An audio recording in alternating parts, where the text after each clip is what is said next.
about 7 minutes past 8 and you're tuned to Good Morning Scotland.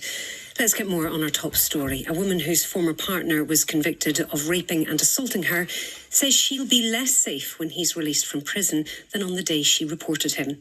Amelia Price says she faces the terrifying prospect that her abuser may be able to legally contact her once he's served his sentence later this year because the judge didn't impose a non-harassment order. For me to be told that the facts and circumstances of my case were not substantial enough to grant a non-harassment order was really difficult to accept. The fact that he has been sentenced to time in custody offers me very little long term, and actually I now find myself less protected than I probably was the day that I reported him.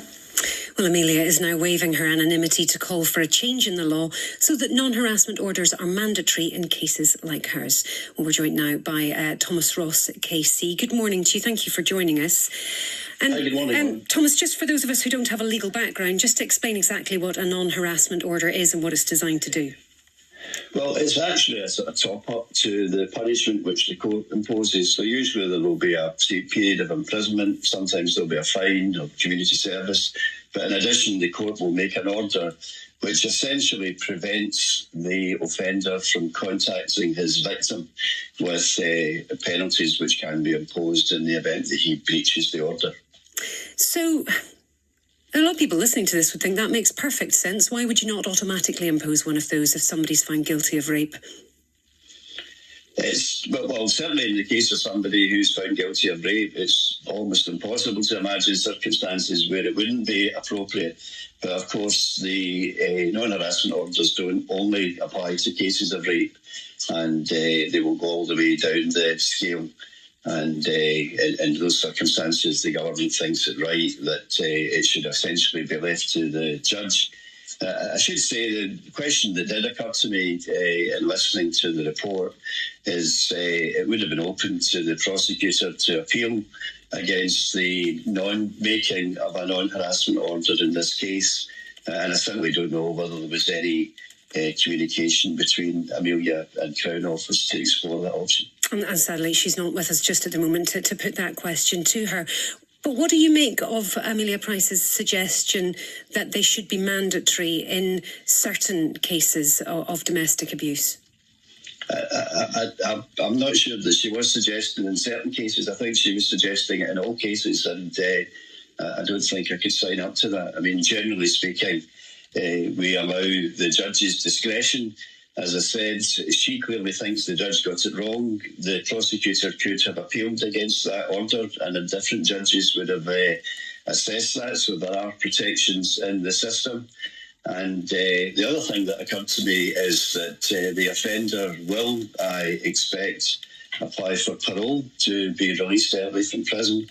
And in the event that he is released early from prison, essentially the parole board could do the work of the original judge and release him only subject to conditions which mirror exactly the terms of any non-harassment order. So I hope that offers some comfort to Amelia this morning.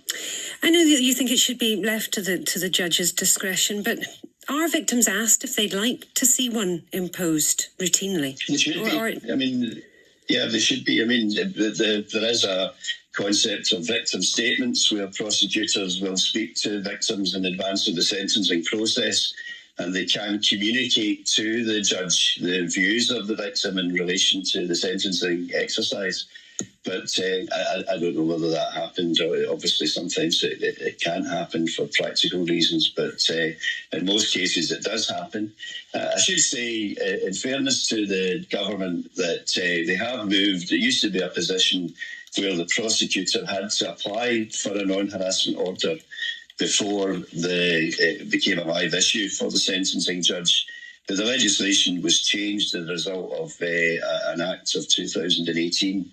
And now essentially there's a presumption, so the judge has to consider whether to make a non-harassment order in cases of this type, and only doesn't make an order if it takes the view that it's unnecessary. So it's not quite a presumption that happens in every case, but it means that the judge has to think about it in every case. And one of the reasons Amelia says that there wasn't one put in place in her situation was because she's left Scotland and because her abuser wasn't in contact with her before the trial. She says he was on bail, and that was one of the stipulations of his bail, and she'll be easily found. And she travels back and forward to Scotland all the time, she says. Does it matter where you live as to whether one of these orders needs to be put in place? It shouldn't, no, because clearly you can contact. The purpose is to prevent contacts, and you can contact somebody in Australia if you live in Scotland. So, on the face of it, I don't have all the information that the judge had clearly, but you could certainly, the most common form of contact, I would imagine, would be via phone and social media and that kind of thing, which easily can be done from Scotland, even if the victim is in England. Amelia says this lack of protection would put her off reporting her case if she had to do all this all over again, and that she thinks it might put others off. Do you think that's something that perhaps should be taken into consideration if the government decides to look at this again?